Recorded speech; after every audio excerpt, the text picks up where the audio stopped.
The actor plays Harvey Specter in the Lightbox legal drama Suits, and quite frankly, he is so hot right now.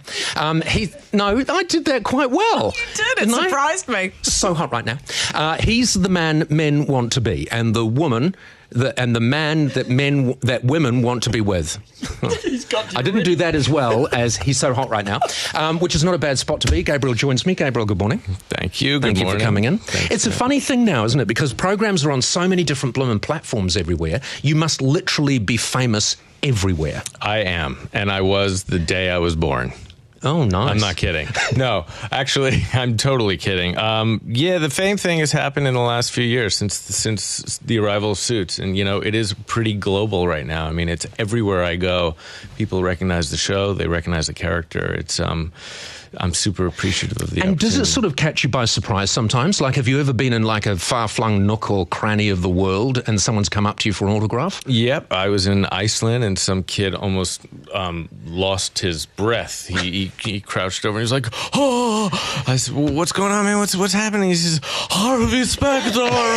And I said, oh, yeah. So, you know, the recognition is really kind and nice. But, you know, honestly, there is a false sense of intimacy when people get a hold of you in their living room and they can watch you all the time, and you know they feel so close to you that there is a sense of, you know, awkwardness at times. How far away from Harvey Specter are you in your real life? I am a family man. The most important thing I think is being with my wife and kids. Oh, so quite far. Yeah, really far. This guy's a total workaholic, type A, aggressive, brash lawyer. You know, that's just it's not me. But I stand up straight and I do say the lines and I convince people that I am this guy, I think. So. How much has he changed your life? He's changed it a lot. You know, I love my anonymity, and at this point, I don't have much, so I, you know, have to wear a cap and grow my beard pretty long when I'm not working, and try and go under the radar. But look, it's brought me incredible opportunity, and it's been great for my life and my future. You know, a lot of people won't realize just how hard it is to be an actor and to come up through the ranks the way you've come up through the ranks. I mean, years and years and years of your life would have been spent trying to get a better agent, trying to get another break, trying to get to another audition in a cab. How frustrating was that for you? Well, you know, you're pounding the pavement. You know, the truth is, in SAG, which is the Screen Actors Guild, 5% of working actors make over $200,000 a year. 95% make under $5,000 a year. So it's very hard to make a living doing what we do. And, you know, there's tons of failure. It's failure after failure after failure. And hopefully you get a break. And I've been blessed. But some of those breaks, I mean, and there are a lot of actors that are guest stars who make a career out of some of the things that you did. Like, for instance, you were a guest star on Beverly Hills 90210, guest star in Sex and the City. So you would literally turn up and be sitting around a reading table with people who were earning, in some cases, $1 million an episode. Yep. And at best, you were going to get a few $1,000s and a free lunch. Yeah. Oh, look at that guy. He looks like the Beast from Beauty and the Beast. Wow. That's me. And in Beverly Hills 90210. Yeah, that was 90210. That was almost 25 years ago. It's incredible. Oh, my God. That was my shirt. What sort of kept you going, Gabriel? Sorry. What sort of kept you going? You actually have become mesmerized by yourself. What kept you going, though? Because surely you must get to the point sometimes where you think, I just can't be bothered getting a cab and going to that audition. You know, the truth is, my father's an actor, and I saw the ups and downs in his career. You know, you see the failures that came along with, you know, being an actor, and you see the successes. And if you feel like this is what you're here to do, to tell stories, to move people, then you stick with it. If you can make a life out of it, and I was fortunate to be able to do that.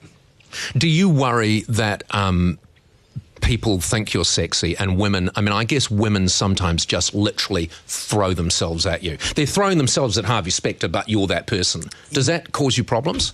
You know what? I try and take myself away from any praise and criticism and just see this as a really entertaining television show. That must be hard to do, though, when there's a woman pushing her breasts at you. Yeah, well, you know what? I am so in love with my wife that it doesn't faze me. So it's all good. But it does happen, yeah? Here and there, I guess. But I try to separate myself from that. Of course. It's not worth it. How about when men do it? Well, the men that have man boobies. You're talking about me now. Be very careful. Well, only if you have low testosterone levels. Look, It's a thing. it's a thing. Yeah. And it happens, and I've got a really strong uppercut. How many times have you been walking down the street and you've heard someone shout out, Harvey, I became a lawyer because you've just inspired me? You know what? People have done that, and it's kind of outrageously cool and inspiring in some ways, and frightening in other ways. Yeah. I don't know what to say to them. Thank you. There's always a question mark. It's role at the end of model that. stuff, isn't Yeah, it? Really? I guess so. I mean, if I've helped them, find a career in some way to make a living, Yeah, but great. as a lawyer?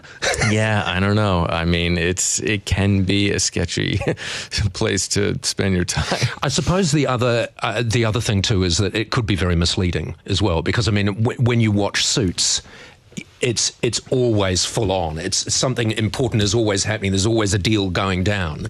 But I suppose a lot of legal work is just conveyancing. It's true. There's a lot of reading in law. You're sitting there and looking over contracts, and there must be hours and hours of just monotony. But in our show, which is super slick and the stakes are always high, and there's this family dynamic in the inner office. There's a lot for people to relate to. So when I come back to the show, it's entertaining stuff. It's fun. Series 6 is about to hit Lightbox. Is there any changes? I mean, is it same, or is the show evolving? Well, I don't want to ruin it for some people, but there has been... You could ruin it for Jim. Ruin it for Jim now. No, Jim, take your fingers out of your ears. No, I'm not listening to this. No, but because you do broad Are you up to brushstrokes. date? Have you seen the finale of season 5? No, it's God, huge. no. It's huge. So I'm sorry. Could I just, Gabriel, get you to look at Jim for a second? Look at that shirt. Does he look like he's up to date? Oh, come on. Harsh, eh? This guy's classy over here. He's looking smart over here. Thank you. Thank you very much. Yeah, you're welcome. Yeah, I like you too. Great show. So in terms of the vibe of Series 6, Let's just say we're going to go back to a little bit lighter fare. The first episode coming back, we're doing an homage to The Breakfast Club, so it should be a really good time. the movie The Breakfast Club. Yeah. It's a bit hard to work out how that's going to work, but that's a bit of a hint. Few people in a large space Discussing things and changing each other. and trying to find the peace. Oh, does anyone ever come up to you and say, I've got a bit of a problem, Harvey. I've got a problem with my ex-wife. She's suing me for so-and-so, so-and-so. What would you advise I do? I would say, you know what? I am an actor, and I stand up straight and I say the lines, and I'm convincing at times. You don't want me to be your lawyer. Have you ever toyed with the fact, though, that you've been acting as a lawyer for longer than it would have taken you to study to actually be a lawyer? Yeah, no, I haven't. You know what? I've thought about that, and, it just sort of goes over my head. I don't know what to say about that. Do you love New Zealand? You've been travelling around with your family. Favourite spot that you've seen? Kangaroo Happy Street? Love it. the famous Kangaroo Happy Street in Auckland. And that mispronunciation is a very fair representation of what Kangaroo Happy Street is actually like. I got a few smiles from someone who had maybe less than 6 teeth. Okay. Man, woman, or hard to tell? It was hard to tell. Yep. Gabriel, thank you so much for coming in. Enjoy the rest of your stay here in New All right. Zealand. Thanks for having me.